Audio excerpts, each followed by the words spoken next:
Bon. Elle ne voulait pas nous voir la face aujourd'hui. Elle a décidé de rester dans ses bureaux. Salut, Kim!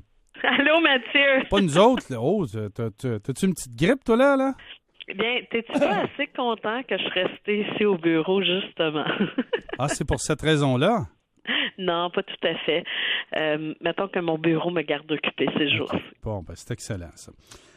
Tu veux nous parler, et on est en plein durant la période de l'année, où est-ce que les gens renouvellent leur logement, ou on écrit à leur propriétaire « je quitte », ou les propriétaires leur envoient leur avis de renouvellement en disant « vous avez un mois pour répondre », et on décide de déménager ou pas. Mais quand on déménage, il y a des conséquences pour les enfants, et t'estimes que c'est souvent oublié, ça, dans les situations entre les parents.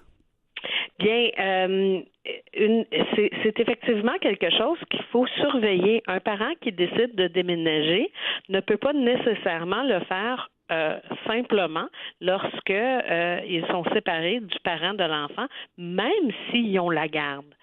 Le parent qui a des droits d'accès a des droits d'exercer ces droits d'accès-là. Donc, si un déménagement fait en sorte que les droits d'accès vont être réduits par la distance, à cause de la distance, à ce moment-là, avant de planifier un déménagement, il faut aller cogner à la porte du tribunal et dire est-ce que je peux déménager, s'il vous plaît?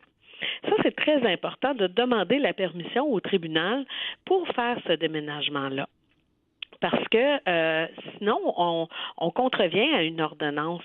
Si l'ordonnance dit une fin de semaine sur 2, les parents habitent ici à Gatineau, et puis le parent gardien décide de déménager en Gaspésie, ça va être difficile d'exercer une fin de semaine sur 2. Mais là, Kim, quelqu'un reste dans Masson-Angers, il déménage à Buckingham, il est-tu obligé d'aller devant le tribunal? Ben non, pas du tout, parce que la garde partagée peut se poursuivre. Là, à ce moment-là, pourrait arriver, par contre, et puis il y a des distances là qui sont relativement courtes, mais si ça rend la fréquentation scolaire difficile, à ce moment-là, encore, il faut s'adresser au tribunal si on veut faire un changement d'école. Pas pour le parent gardien. Si c'est une garde partagée, puis on souhaite changer d'école. On ne peut pas présumer, lorsqu'on a une garde partagée, en déménageant avec notre enfant, que s'il y a un changement d'école, que le changement d'école va être dans le district de notre enfant. L'enfant va... Puis il y a des bonnes chances parce qu'on privilégie très souvent le statu quo au niveau de garde partagée. Puis lorsqu'il y a des déménagements avec des courtes distances comme celle-ci, on va privilégier le statu quo pour l'école de l'enfant. Il faut qu'il y ait des motifs quand même assez sérieux pour dire on va changer l'école de l'enfant à ce moment-là. Mais Kim, pas évident, là, je veux dire, t'es plus capable de payer ta maison pour X raisons. T'as une transaction, il y a un bon deal en quelque part, tu décides de... Et parfois, en immobilier, on n'a pas beaucoup de temps là, pour agir. Là. Quels sont les délais entre je prends la décision de m'adresser au tribunal et je suis entendu par le tribunal? Le délai, bien ça, c'est autre chose qui est complètement différent. Et dans une décision, souvent, on essaie de ne pas regarder autant le problème de délai parce qu'on peut avoir des décisions intérimaires. Mais lorsqu'on parle de déménagement, quand on parle de déménagement puis la distance n'est pas grande, je veux dire, là, c'est rarement la fin des haricots pour le tribunal.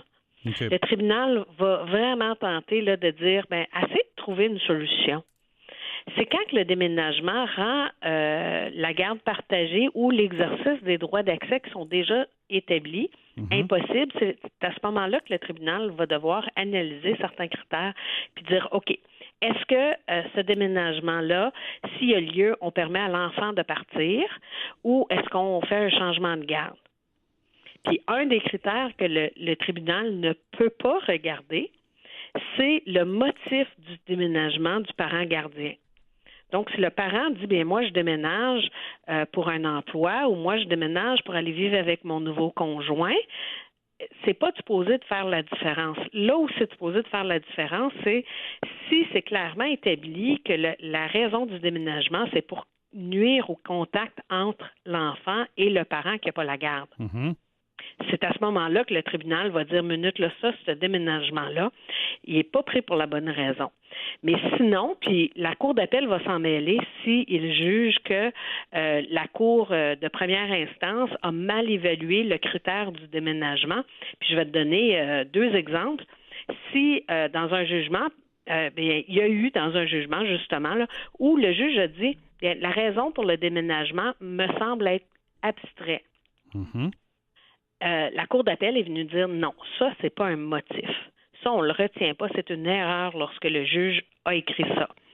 Un autre, c'est le juge, en rendant sa décision, a dit la mère, lorsqu'elle a planifié son déménagement, elle n'a pas tenu compte de l'impact de son déménagement pour le père.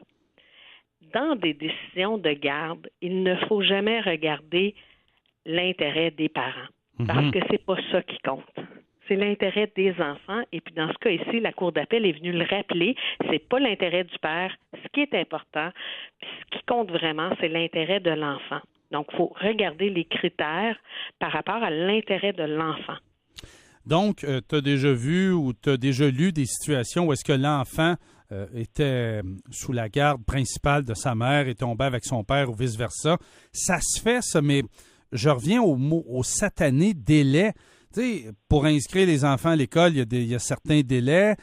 Pour les activités sportives aussi, parfois, il y a des délais. Parfois, on veut, pour l'automne, une inscription quelque part au mois d'avril ou au mois de mai. On agit comment dans ce cas-là? Est-ce qu'un juge peut venir renverser une décision scolaire ou une décision sportive? Parce que oui, il y a les parents, oui, il y a l'enfant, mais il y a tout ce qui entoure ça, dont les activités et l'école. On fait quoi dans ce temps-là?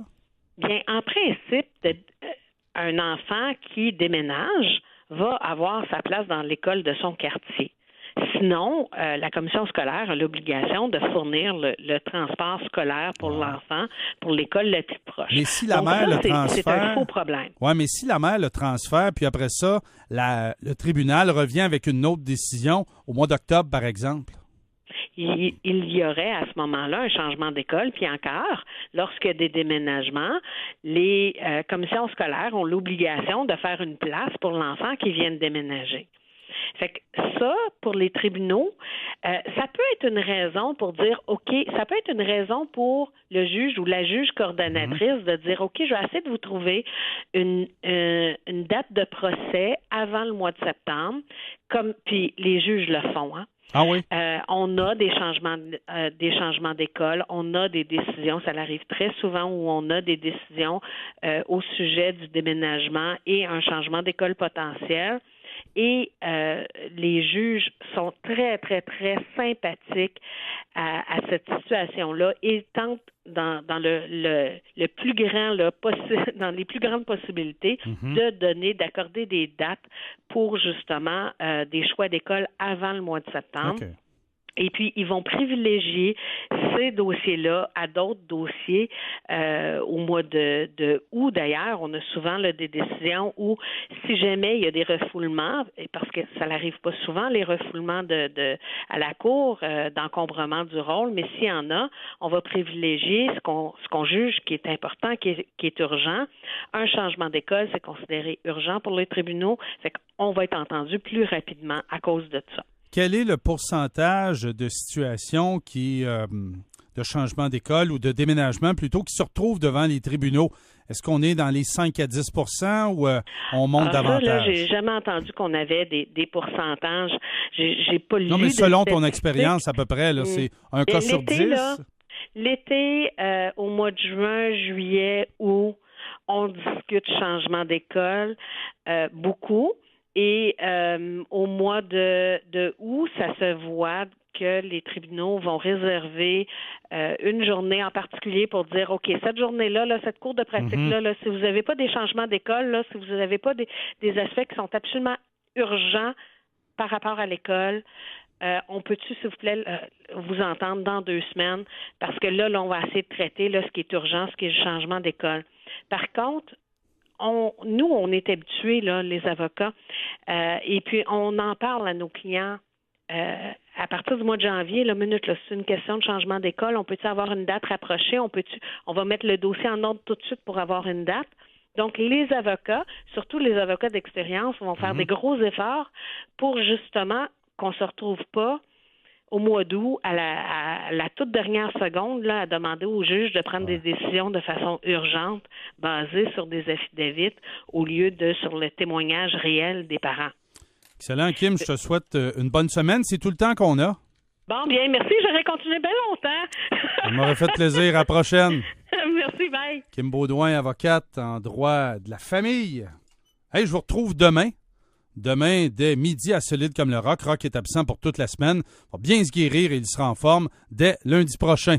Également, demain, avec Kaluta Westlev et toute l'équipe, je serai là vers 7h. Dans quelques instants, LP et toute son équipe seront présents. Bon après-midi.